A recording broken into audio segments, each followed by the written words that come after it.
The silent streets and the woman in the chair of the city was quiet that night. The air was cold and the streets were almost empty. Only the sound of distant flying cars broke the silence.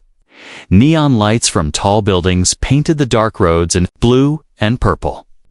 Somewhere high up in one of those buildings, in a small apartment, a woman named Ilara sat by her window.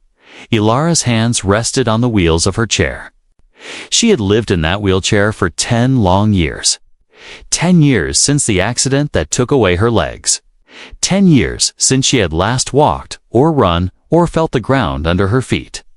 The doctors had said there was no hope, even the most advanced. Prosthetics could not help her damaged body.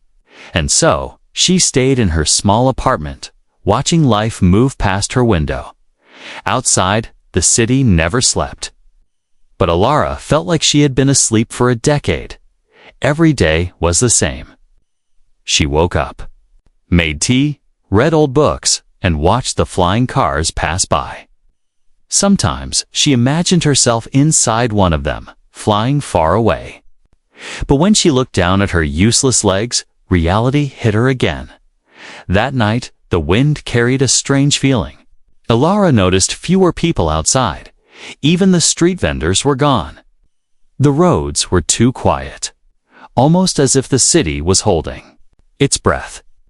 She turned away from the window and reached for a book, but before she could open it, she heard something tap. Tap. It was soft but clear. Someone was outside her door. She frowned. Visitors were rare. She rolled her chair to the door and waited. Another sound came, the gentle scrape of paper sliding against the floor.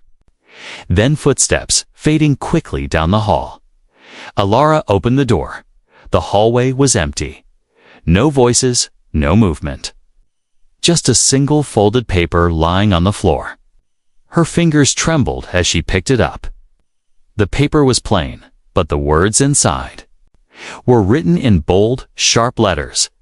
"We can give you back what you lost. Meet us at the old clock tower. Midnight." Her heart began to race. She read it again and again. Was this some cruel joke? She had been offered miracle cures before. All of them scams. But something about this letter felt different. The handwriting was clean, confident. No promises of money. No fake medical terms. Just a simple, direct message. She rolled back to the window. From here, she could see the clock tower in the distance, a black shape against the night sky. She had not been there in years, not since. Before the accident, questions filled her mind. Who sent this? Why now? How could anyone give her back what she lost?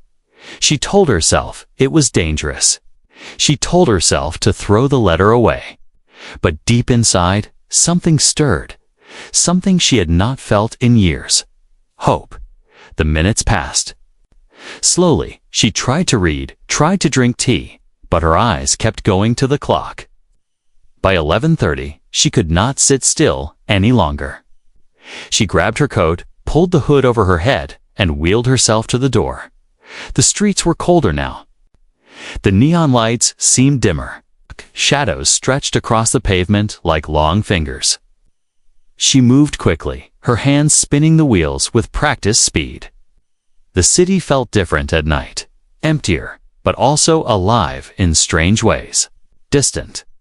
Hums of machines echoed through the alleys. Sometimes she thought she heard footsteps behind her, but when she turned, there was nothing. The clock tower drew closer. Its old stone walls were covered in cracks. The huge clock face was broken. Frozen at 12 o'clock, Ilara remembered playing there as a child, before it was abandoned. Now it looked like something from another time. As she approached the tower's base, she saw movement in the shadows. Her heart skipped. Figures stepped forward, 3 of them, wearing dark coats and masks that covered their faces. The tallest. One spoke, "Are you Ilara?" The voice was calm, but carried a strange weight. She hesitated, her fingers tightening on the wheels. "Yes." The figure nodded. "We have something for you. But You must trust us." The second figure stepped closer and held up a small case. Even in the dim light, she could see the metal shine inside long, smooth shapes, like bones, but not human. They glowed faintly, almost alive. What is that?" she whispered. "Your new legs," the first figure said. "Any human legs you've ever had, stronger, faster. But once you take them, there is no turning back." Her heart pounded. This was impossible. Robotic legs, stronger than human. It sounded like something from the stories she read. Not real life. "Why me?" she asked. The man's answer was simple. "'Cause you're ready. And because we don't have much time." From far away, she heard a faint hum, not from flying cars, but from something heavier, sharper. The figures looked at each other. The tallest one's voice grew urgent. "They're coming. Decide now." Elara stared at the glowing metal in the case. For 10 years, she had dreamed of walking again. Oh, God. She could hear the sound growing closer, like mechanical, wings cutting the air. She took a deep breath. Her choice was made. The secret meeting Jalara's hands tightened on the armrests of her wheelchair. Her eyes moved from the tall figure's masked face to the strange glowing metal in the case. For 10 years, people had promised her cures, fake doctors, experimental clinics, desperate inventors. Every time, hope had turned to disappointment. But these people, they were different. They didn't try to convince her with sweet words. They simply gave her a choice. "Come with us," the tallest one said, his voice low. "We can't explain everything here. We are not safe in the open." Alara's breath came slow, cautious. "Where will you take me? A place where no one will find us," he replied. "A place where your life will change forever." The other two figures scanned the empty streets, their heads moving sharply like trained soldiers. The faint humming sound she had heard before was growing louder, almost like the wings of giant insects. Something inside her whispered, "If you don't move now, you will regret it forever." "All right," she said finally. The shortest of the three stepped forward and pulled something from his coat. A sleek, black, hoverboard-like platform. "For you," he said, "it will carry your chair." Kila hesitated only a second before rolling her wheelchair onto it. "Kila," the platform hummed softly, lifting her a few inches above the ground. The tallest man gave a short nod. "Stay close. Don't speak unless I tell you." They moved quickly through the narrow back streets of the city. The hoverboard glided smoothly, following the masked strangers with ease. Alira's heart beat fast.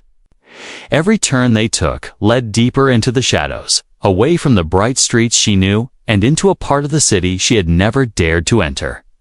The buildings here were old, their windows shattered, their walls covered in layers of graffiti. The air was colder, heavier.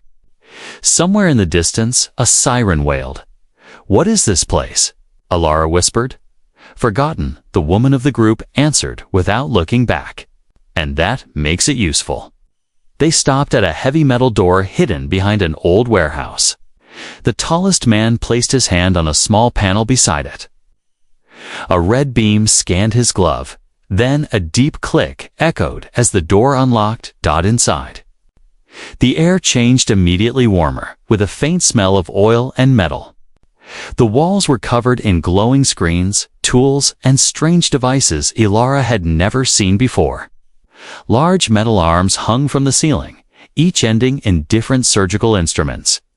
This wasn't just a workshop. It was something more. Something secret. "Welcome to the lab," the tall man said.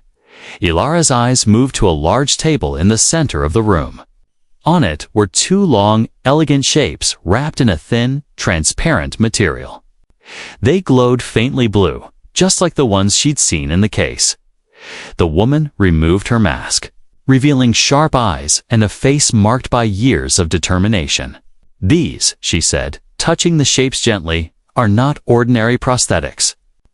They are biosynthetic limbs designed to bond directly with your body's nervous system. You will not control them like machines. You will feel them as if they were your own legs. Elara's mouth went dry. You mean, I could walk again? The woman smiled faintly. Walk, run, leap, climb. These legs are stronger than steel, faster than any humans, but they will move as naturally as your own. The shortest man stepped forward, lowering his voice. But there is a danger. These legs are not approved by the government. They fear what humans might do if we all had such abilities. If they find out we gave them to you, they'll take them away, the woman finished. And they won't care what they do to you in the process. Elara looked at the glowing shapes again. A part of her still couldn't believe this was real. But another part, the part that had dreamed for 10 years of standing on her own, already imagining the first step she might take. The tall man interrupted her thoughts. You don't have much time. The patrols were near. The clock tower when we left. They will be searching this sector soon. If you want this, we must begin now. Elara's hands gripped her chair tightly. She could hear the faint thump of her heartbeat in her ears. What do I need to do? Just say yes, the woman said, her eyes steady. Elara looked at each of them in turn. The tall leader, the sharp-eyed woman, the quiet, short man. They were strangers, but in their faces she saw no mockery, no pity, only urgency, and a kind of fierce hope. Yes, she said finally. Do it. The woman gave a small, satisfied nod. Then, let's change your life. The short man moved quickly, guiding Elara's chair toward the large table. The tall man closed the heavy metal door behind them and activated thick steel locks, in the distance. Through the walls, Elara thought she heard the faint whine of engines, patrols moving closer. She was about to gamble everything. And if they were lying, she would never have a second chance. The first step into danger, the cold metal table, felt strange beneath Elara's hands as they lifted her from the hoverboard. The woman adjusted the backrest so Elara could lean comfortably. Overhead, bright white lights flickered on, filling the hidden lab with a sterile glow. Elara's eyes were drawn again to the pair of legs on the table beside her. They were sleek, almost beautiful, smooth silver alloy with faint blue lines pulsing softly like veins. Each curve and joint was shaped to match human anatomy, but stronger, cleaner, almost alive. The woman noticed her staring. Don't think of them as machines, she said quietly. Think of them as a gift. They will not replace your legs, they will become your legs. The short man wheeled over a cart full of tools. Some looked surgical, others, lean, Elara had never seen. Equipment like this, fine silver threads, tubes filled with a glowing green liquid, and a helmet-like device with dozens of small sensors dangling from it. The tall man began to speak, his voice calm but firm. This process will be fast, but not easy. We will connect these limbs directly to your spinal interface. Your body will need to learn in seconds what it has forgotten for 10 years. It will hurt. You will be afraid. But if you stay with us, you will walk again. Elara swallowed hard. She was afraid. Not just of the pain, but of what came after. If these legs really worked, her life would change forever. Do you trust us? The tall man asked. Elara's voice was barely above a whisper. Yes. The woman placed the helmet on Elara's head, its cold sensors pressing against her skin. The lights on it began to blink in rhythm with her heartbeat. The short man rolled the cart closer, and the tall man opened a sealed container of thin, glowing cables. Beginning interface, the woman announced. A soft hiss filled the air as the cables extended toward Elara's hips, where her legs had once been. The tips glowed faint blue, almost like fireflies. She felt a sudden warmth spread through her lower body. a warmth she hadn't felt in years. Then came the pain. It started as a sharp pinch, then grew into a burning pressure deep in her spine. Her hands gripped the table as she gasped. "It's okay," the woman said, her voice steady. "Breathe. Let the link take hold." Images flashed in Ilara's mind, memories of running as a child, of standing on a beach, of climbing stairs 2 at a time. The sensations were so vivid she almost cried. "Neural bond at 40%, the short man said quickly. Pulse rate increasing. Outside the lab, a faint noise began to rise. A mechanical hum, low at first, then growing louder. The tall man glanced at the door. "They're closer than I thought." "We don't stop." Ilara's vision blurred as the warmth turned to a deep, electric throb. She could feel the weight of the new legs now, heavy, yet balanced. Every pulse of energy from the cables seemed to whisper into her nerves. "Move, move, move. Bond at 70%. The short man reported. The woman leaned over her. "You're almost there. Just a little longer." A sudden metallic clang echoed through the lab, something striking the outer door. Ilara's head jerked toward the sound. "They've found us," the tall man muttered. He moved to the wall and pressed a sequence of buttons, locking another set of steel shutters into place. "Keep going." Another crash shook the room. The humming outside had become a sharp, angry whine. 90%. The short man called. Ilara's breath came in quick, uneven bursts. She could feel the legs now. Not like cold metal attached to her body, but like flesh, her flesh. Her toes flexed without her thinking. Her knees bent. The sensation was overwhelming. The final cable disconnected with a sharp click. A surge of energy shot through her, and her vision went white for a second. "It's done," the woman said, stepping back. "Stand up." Ilara's heart pounded. She had dreamed of this moment for so long, but now it felt unreal. Slowly, she placed her hands on the table and pushed. Her body rose, shaky at first, but steadying as the legs responded to her thoughts. Her feet touched the floor. She stood for the first time in 10 years. A sound like tearing metal ripped through the room. The outer door was breaking. The tall man's voice was sharp now. "No time to celebrate. We move." The woman grabbed Ilara's arm to steady. "Can you walk?" Ilara took a step, then another. The movement was smooth, natural, but filled with power she had never known. "Yes," she said, her voice trembling. "I can." The tall man opened a hidden hatch at the back of the lab. "Then run." Asterisk, asterisk. The transformation, the hatch creaked open, revealing a narrow metal tunnel. Cold air rushed in, carrying the scent of rust and damp stone. The tall man motioned for Ilara to go first. "Down there," he said quickly. "It leads to the old transit tunnels. We'll lose them in the maze." Lara hesitated. The tunnel looked barely wide enough for a person, and the floor was uneven, slick with condensation. 10 years in a wheelchair had left her body weak, her balance untested. But now, things were different. She stepped forward, her new legs adjusting instantly to the slope. The faint hum inside them responded to her every movement the way muscle and bone once had.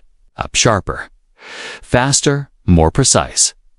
Her knees bent smoothly as she crouched to fit through the low opening, her toes gripping the wet metal without slipping.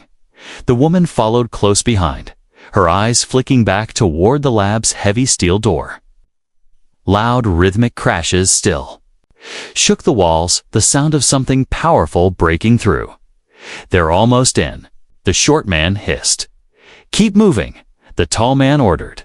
The tunnel descended sharply, and Ilara found herself almost jogging without meaning. Her legs seemed to want more speed, more space to run. The sensation was intoxicating, but she forced herself to focus. After several minutes, the tunnel widened into a massive underground chamber. The ceiling stretched high above, lost in shadows. Broken rails and rusted train cars lay scattered like skeletons of another age. "This is it," the tall man said. "The old transit hub. They abandoned it after the floods, but it connects to half the city. But we can disappear here?" Elara's eyes swept over the ruins. This place was a graveyard, but also a hiding place. A sudden shout echoed through the tunnel behind them, metallic, distorted, inhuman. It wasn't just soldiers, it was machines. "They've sent hunters," the woman said grimly. From the darkness, Elara heard it. The sharp, spider-like clatter of mechanical limbs on steel. Then came the glowing red eyes, 2. Then 4. Then 6, sliding into view like embers in the dark. Without thinking, she stepped in front of the group. Her new legs shifted subtly, as if sensing the threat. They adjusted her stance, lowering her center of gravity. The woman's voice was urgent. "Don't fight them. We run." But the hunters were fast, thin, agile machines with blade-like legs. One leaped forward, landing just meters away. Elara didn't have time to think. Her body reacted, her legs exploding into motion. She dodged. Left faster than she thought possible. The movement smooth and effortless. The machine's blade slammed into the floor where she'd been standing, sending sparks into the air. "Go!" The tall man shouted. They sprinted into the maze of broken train cars. Elara ran alongside them. Actually ran. Her stride was long and powerful, her feet hitting the ground with perfect precision. For 10 years, she had dreamed of this, but she had never imagined it would feel like this, as though she were flying just inches above the earth. The hunters followed, their sharp legs slicing through metal and debris. Every time one got close, Elara's legs pushed her faster, almost pulling the rest of her body forward. Finally, they reached a narrow service passage. The short man slammed the door shut behind them, locking it with a heavy chain. The sounds of the hunters grew fainter, though Elara could still hear their distant clicks.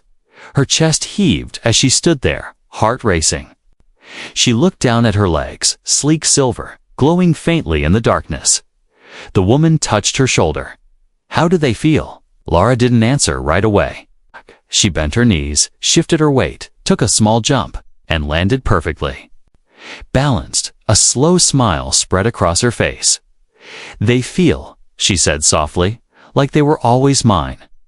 The tall man's voice cut through the moment. "Good, because from here on, you'll need them for more than walking." Elara frowned. "What do you mean?" He stepped closer, his eyes hidden in shadow. "We didn't just give you legs. We gave you a weapon, and soon you'll have to decide how to use it." Before she could reply, a faint light appeared at the far end of the passage, not red like the hunter's eyes, but soft, golden. "That's our exit," the woman said. "We're almost out." Elara followed them toward the light, every step echoing softly in the dark. Somewhere deep inside, she knew she wasn't just escaping anymore.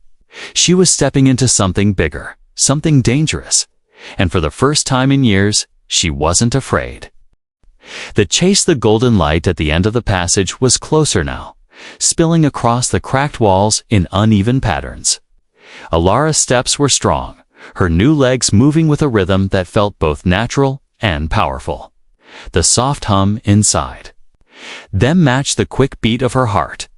But just as they were about to reach the exit, a sharp metallic clang echoed behind them. Everyone froze. The sound came again, heavier this time, like a steel hammer striking stone.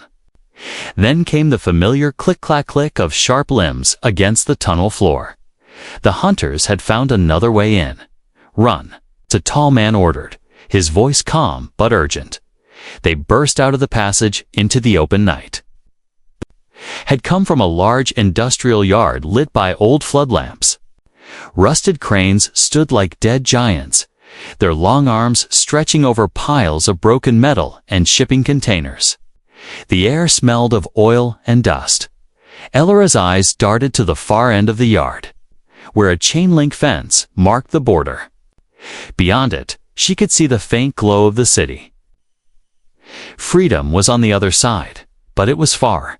The clicking behind them grew louder, faster. The hunters were in the yard now. One of the machines leaped over a pile of scrap, its bladed limbs glinting under the floodlights. Another skittered along the crane's arm, moving like a giant spider. Elara's instincts took over. She sprinted toward the containers, her legs carrying her faster than she'd ever moved in her life.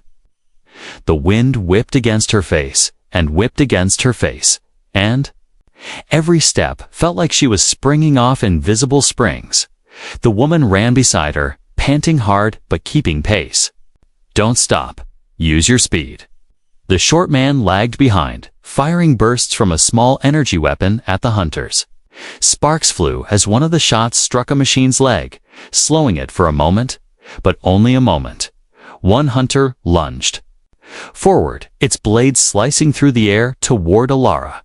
She ducked and rolled without thinking, her legs reacting faster than her mind. The movement was fluid. Perfect, something her old body could never have done. She came up on her feet again, barely missing a beat, and kept running. The tall man shouted from ahead, "This way," and vaulted over a low wall of debris. Elara followed, landing on the other side with a smooth, shock-free impact. Her new legs absorbed the landing as if she'd stepped onto soft earth. The hunters weren't far behind. Two of them climbed the wall like it was nothing, their movements eerily fast. They reached the fence, but it was at least 3 meters high, topped with coiled razor wire. The short man cursed under his breath. "We'll never get over in time." "Yes, we will," the tall man interrupted. He looked at Elara. "Jump." Her eyes widened. "That's impossible." "Not with those legs," he said firmly. The hunters were closing in fast. Elara didn't have time to argue. She stepped back, took a deep breath, and ran. Her legs pushed harder and harder, each step storing energy like compressed springs, and then she leaped. For a heartbeat, she was flying. The fence rushed beneath her as she cleared the razor wire by inches. She landed on the other side in a perfect crouch, the shock rippling harmlessly through her legs. She turned just in time to see the woman leap after her. Then the tall man. The short man squeezed off one last burst at the hunters, before vaulting over himself.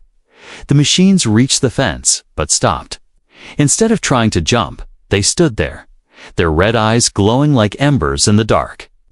One let out a hypish screech that echoed through the night. "They're calling for backup," the woman said breathlessly. "Then we keep moving," the tall man replied. They ran again, weaving through the back streets of the city. Elara barely felt tired. Her legs didn't ache, didn't burn. They seemed to want more, pushing her to go faster. After several minutes, they ducked into an alley and stopped to catch their breath. The tall man scanned the street, then finally spoke. "We lost them. For now, but they won't stop. Not until they have what we built." Elara's voice was steady, but her eyes burned with a new determination. "Then they'll have to take me apart to get it." The woman looked at her, a small smile tugging at her lips. "Good. You're starting to think like us." But deep down, Elara knew this was only the beginning. The choice the alley was silent except for the sound of their breathing. The cold night air clung to their skin, carrying the faint hum of the city beyond. Somewhere in the distance, sirens wailed, but they didn't sound like they were coming closer, at least. Not yet. Elara leaned against the brick wall, her hands resting on her knees. Not because she was tired, her new legs felt as steady as ever, but because her mind was racing. The chase was over for now, but the image of those red-eyed hunters was burned into her thoughts. The tall man kept watch at the mouth of the alley. The woman crouched near Elara, her voice low but clear. You handled yourself well back there. Those legs aren't just for walking, they're for surviving, and you're learning fast." Ilara met her gaze. "You made it sound like I was just getting my life back. But this is more than that, isn't it?" The woman didn't answer right away. She glanced at the tall man, then back at Ilara. "Yes, we didn't choose you at random. We've been watching you for a while. We knew you could handle." "What was coming?" "What's coming?" Ilara asked. The short man finally spoke, his voice quieter than the others. "A war. Not the kind with armies and banners, the kind fought in shadows. Technology, like your legs, changes the balance of power. The people who control it control everything. And they want to make sure no one else has it." Ilara's stomach tightened. "So the hunters are theirs," the woman finished. "They'll track us anywhere. They'll kill to take back what you have, and if they can't take it, they'll destroy you." For a long moment, no one spoke. The distant city lights flickered faintly, reflected in puddles on the cracked pavement. Ilara thought about her old life, the years of stillness, of watching the world move on without her. She had dreamed of walking again, but she had never dreamed of this. She could run now. She could leap. She could escape the city, find somewhere far away, and live quietly. No more hunters. No more fear. But even as she thought it, she knew it wasn't true. The hunters wouldn't stop just because she hid. And deep down, she didn't want to hide. For the first time in 10 years, she felt alive, and not just because of the legs, but because she had fought for something and won. The tall man turned. To her, "You have two choices, Ilara. You can disappear. We can hide you, change your identity, keep you safe for as long as we can. Or, she asked. He stepped closer, his voice steady. "Or you can stay with us. Fight with us. Use what we've given you to help others who have been left behind, just like you were. It will be dangerous. You'll be hunted. But you could change more lives than just your own." The woman's eyes softened. "No one will blame you. If you walk away, you've already been through enough." Lara looked down at her legs. The faint blue light traced along the metal-like living veins. She flexed her toes, feeling the ground beneath her. Every step she had taken tonight, every leap, every narrow escape, all of it had been impossible just hours ago. And yet, she had done it. She remembered the years in her apartment, staring at the same four walls. The people who had looked at her with pity, the feeling of being forgotten. She raised her head. "If I disappear, I get my life back. But if I stay, I can give that chance to someone else." The tall man nodded slowly. "Yes." Her jaw tightened. "Then I stay. I'm not going back to that chair, not ever. And if these people want to take this from me, they'll have to fight for it." The short man gave a faint smile. "I was hoping you'd say that." The woman stood, extending her hand. "Then welcome to the fight." Ilara took it, her grip firm. For the first time in years, she felt like she belonged somewhere. From the mouth of the alley, the tall man gave a sharp signal. "Move, they'll regroup and come again. We need to get to the safe house." As they stepped out into the street, the neon glow reflected in Ilara's eyes. She didn't know what the future held, but one thing was certain. She wouldn't face it sitting still. Asterisk. The beginning of something greater. The safe house wasn't a house at all. From the outside, it looked like a forgotten repair shop on the edge of the industrial sector. Its sign faded, its windows cracked, its front door locked with a rusted chain. But once the tall man tapped a hidden panel and slid the chain free, the door opened into a different world. Ilara stepped inside and froze. The dim, dusty shop floor gave way to a massive underground chamber lit with warm golden lights. People moved back and forth between long tables covered in tools, data screens, and strange mechanical parts. The air hummed with quiet activity, a constant mix of tapping keyboards, worry drills, and the soft buzz of machines charging. Dozens of faces turned toward her. Some young, some old. Some wearing mechanics' overalls, others wrapped in light armor with weapons strapped to their sides. A few had visible cybernetic implants, glowing eyes, mechanical arms, or metal plates under their skin. "Who's she?" a man called from across the room. The woman answered without slowing her pace. "The newest one. And the reason the hunters are swarming Sector 9 tonight." A low murmur spread through the room. People stared at Alara, not with pity, but with curiosity. The tall man stepped in front of her. "This is Alara. 10 years ago, an accident took her legs. Tonight, we gave them back better than before." Someone at the back spoke up. "You mean she's got the interface?" "Yes," the tall man said. "And she's chosen to fight with us." The murmurs stopped. Heads nodded. One woman with a cybernetic arm gave Ilara a small, approving smile. Ilara wasn't sure how to feel. Hours ago, she had been alone in her apartment, staring at the city lights. Now, she stood in a room full of people who lived in a world she'd never known existed. A world of secrets, danger, and impossible machines. The short man came over, carrying a small black case. "These are yours now," he said, opening. It too revealed a pair of slim black gloves. "They connect to your leg's interface. You'll use them for balance control, enhanced jumps, speed bursts, and, when you're ready, combat." Ilara slid them on. They fit perfectly, as if they had been made just for her. "Why me?" she asked quietly. The tall man met her gaze. "Because you survived 10 years in a prison you couldn't see and you didn't break. Most people give up long before that. We need people who don't break." Before she could respond, alarms blared across the room. Red lights flashed, casting long shadows on the walls. "Hunters," the woman called out.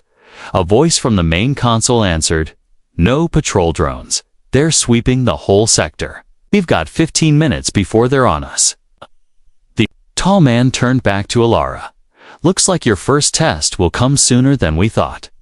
Something inside her tightened. Not fear, but readiness. She could feel the faint hum in her legs growing stronger, like they knew what was coming. "What do I do?" she asked. The woman tossed her a small pack. "You run. You lead them away from here. Show us what those legs can do when it really matters." Alara caught the pack, her grip firm. "And if I don't make it back," Atoman's voice was steady, "then you'll still be the reason they didn't find this place. But I think you will make it back." A silence passed between them. Alara nodded once, then turned toward the hidden exit at the back of the chamber.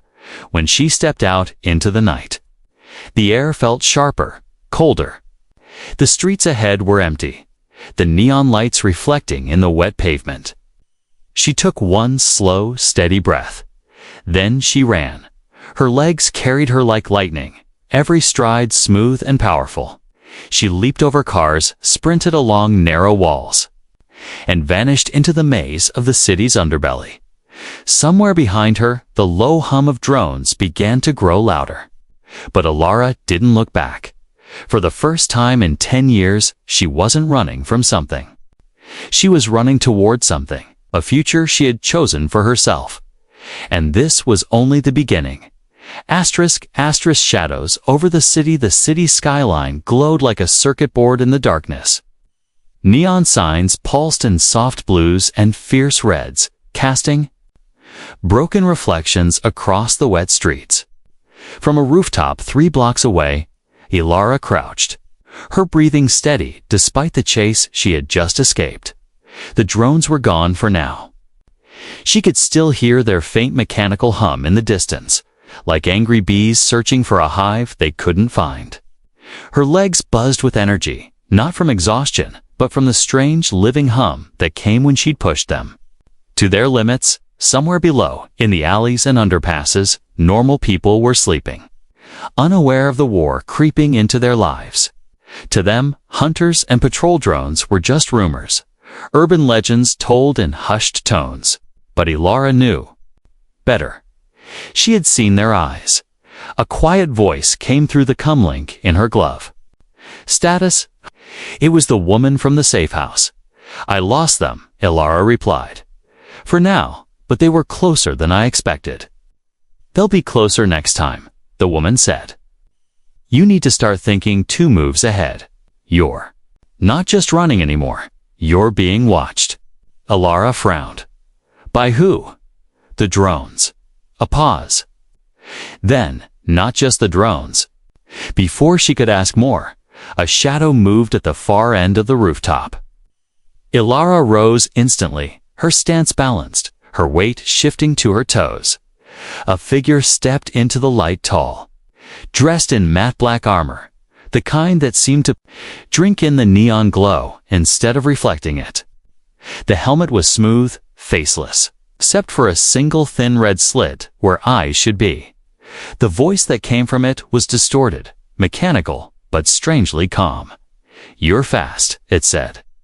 But speed alone won't save you. Ilara didn't move. Who are you? Someone who's been watching you since before tonight. The figure tilted its head slightly. You weren't supposed to survive the transfer. That makes you interesting. Her pulse quickened. You work for them. I work for whoever keeps the balance, the figure replied. And right. Now, you're tilting the board. Lara felt the hum in her legs intensify, as if they sensed the threat before her mind did. Then, I guess you're here to stop me. Not tonight, the figure said, taking a slow step back toward the shadows. But soon. And when that day comes, I'll find out if you're worth keeping. Or breaking. Before she could move, the figure vanished over the edge of the rooftop. No sound, no trace, just gone. The comlink buzzed again. Ilara, report. She exhaled slowly. We have a new problem. The woman's voice was sharp now. What happened? Someone else is hunting me, Ilara said. And I don't think they care about your war or their war. They care about me. There was a long silence on the other end. Then, get back to the safe house. We need to talk. Ilara looked out over the city once more. The lights seemed brighter now, the streets below more dangerous. Every shadow could be hiding a hunter, a drone, or that faceless figure. She tightened her gloves, feeling the faint hum run from her fingertips to her legs. The war she had stepped into was bigger than she'd imagined. And if she wanted to survive it, she would have to become more than a survivor. She would have to become a weapon.